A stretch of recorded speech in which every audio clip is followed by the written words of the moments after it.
Arc Labyrinth atau Arc Begarito merupakan salah satu arc yang paling ditunggu di anime Mushoku Tensei Season 2 ini. Karena dalam arc ini akan ada banyak hal penting yang akan terjadi. Tapi di samping itu, masih banyak yang bingung dan juga penasaran kenapa Geass mengirim surat pertolongan kepada Rudeus. Karena kalian tahu sendiri bahwa Geass merupakan bidak Hitogami yang paling setia. Jadi seharusnya Geass harus menjauhkan Roxy dari Rudeus. Dan kenapa Geass gak pura-pura aja buat ngirim surat itu agar Rudeus gak dateng ke Labyrinth? Dan karena hal inilah banyak banget perdebatan yang bilang bahwa Geass saat itu belum menjadi bidak Hitogami. Nah, oleh karena itu, di video kali ini gue akan ngebahas tentang rencana Hitogami di Arc Labyrinth Begarito. So, langsung aja kita masuk ke segmen analisis aja. Oh iya guys, bagi kalian yang nggak mau kena spoiler, silahkan close video kali ini. Dan kalau udah, langsung aja kita lanjut ke videonya.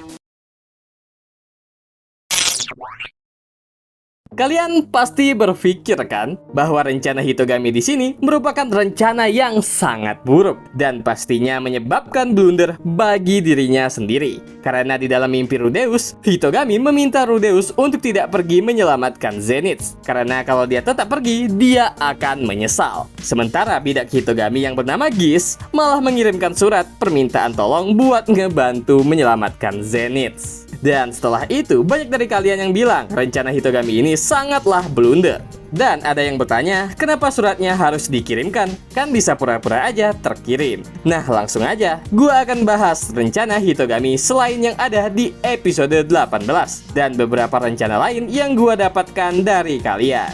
Pasti banyak dari kalian nih yang berpendapat bahwa Rudeus pergi menyelamatkan Zenitsu itu dikarenakan Geass yang mengirimkan surat pertolongan kepada Rudeus. Padahal jika Geass tidak mengirimkan surat itu, Rudeus tidak akan pergi.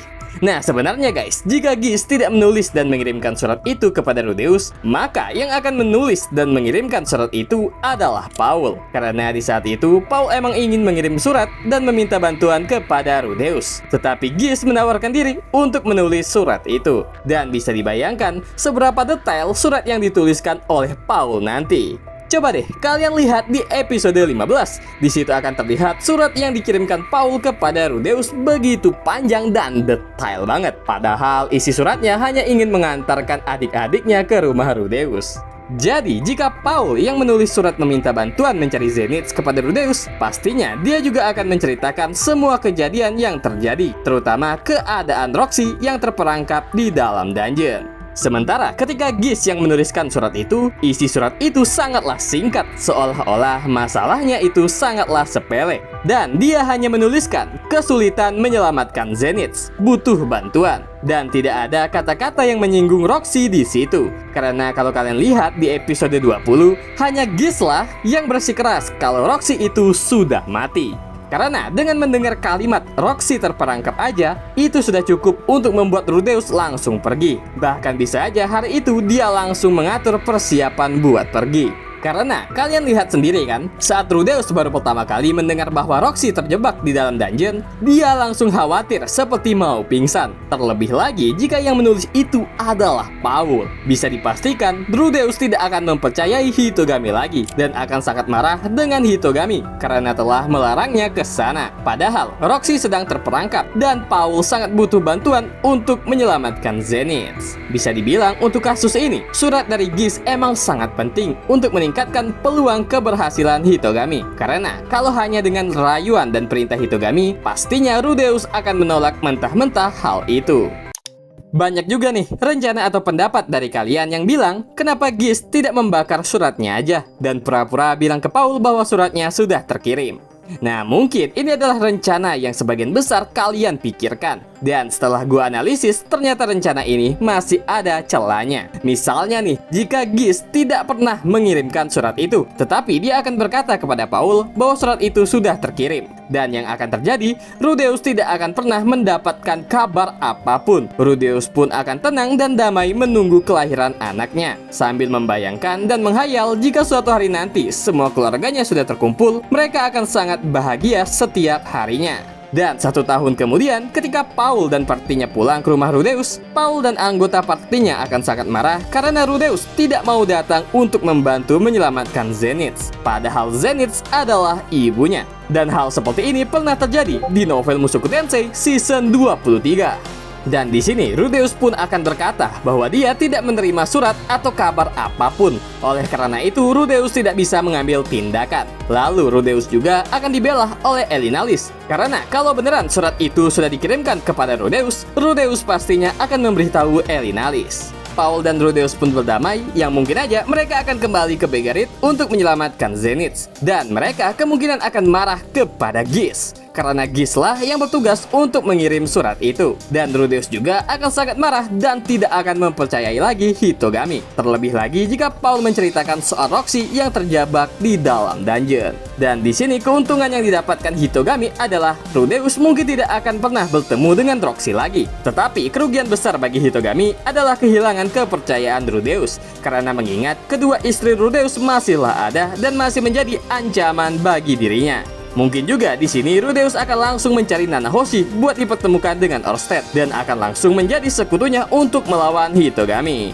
Nah, rencana ketiga ini merupakan rencana yang paling perfect dari semua rencana sebelumnya. Dan rencana inilah yang dipakai Hitogami di episode 18. Jadi saat Gish telah mengirimkan surat itu kepada Rudeus, Rudeus pun mulai marah dan kaget ketika melihat isinya. Lalu di dalam mimpinya, Hitogami memerintahkan dan merayu Rudeus untuk tidak pergi ke sana. Nah, sebenarnya di rencana ini, keuntungan Hitogami sangatlah perfect. Karena di rencana ini, Rudeus telah dipastikan tidak akan pergi ke Begarit, karena yang menulis surat itu adalah Gish, bukanlah Paul. Jadi Rudeus mengira bahwa itu tidak terlalu penting.